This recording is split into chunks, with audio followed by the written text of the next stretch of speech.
Hey everyone, I'm back, and today we're going to be talking about Diamonds Are Forever. And this movie came out in 1971, and it stars Sean Connery as James Bond once again. And it was the final film that he did for a while, and it's the last one in this collection that I have of Sean Connery as James Bond, at the very least. So, that collection doesn't include Never Say Never Again. And this one I was kind of torn by. I liked the first act of this movie. Second act was kind of goofy. Third act was pretty boring.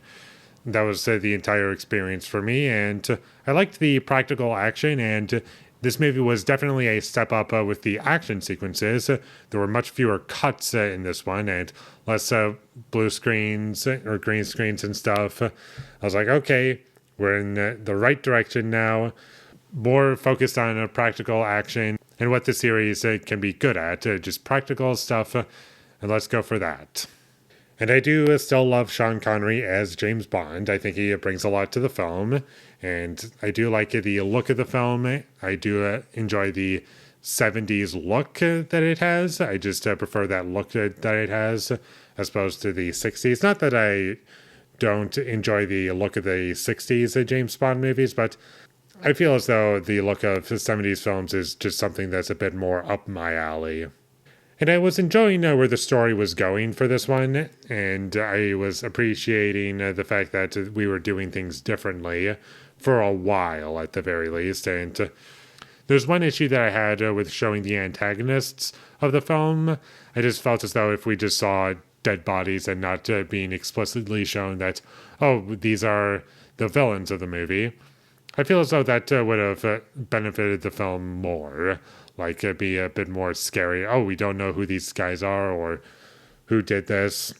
It's just more mysterious, and that would be a better experience in my head. But unfortunately, that's not what they did. They just show everything. And also, there's a big reveal in this movie, and I just was pretty let down by that. And I was like, really? We're doing this again?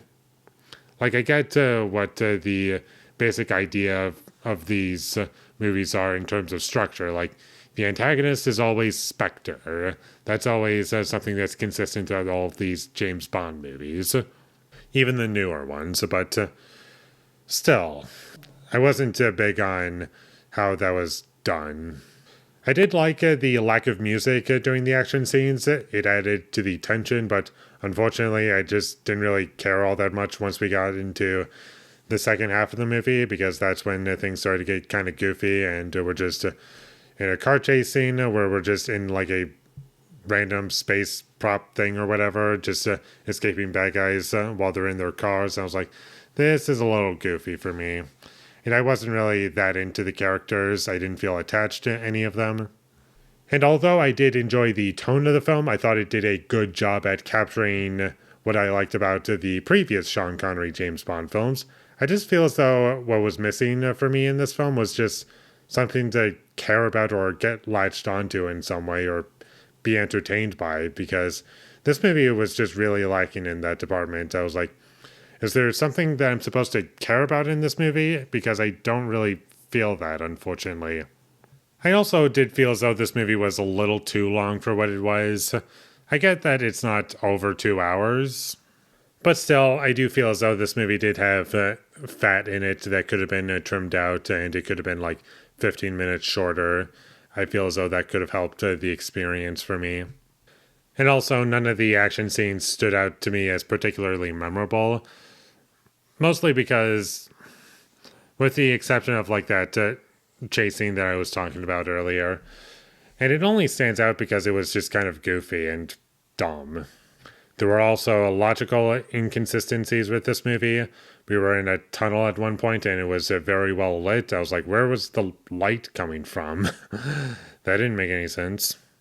I also do feel as though in the first act or the first half, I'm not sure exactly when this started, but in the first half or the first chunk or however long, I felt as though the movie was trying to be grounded and somewhat realistic, whereas the second act just started to get a little goofy for me, and I just wasn't with it, unfortunately.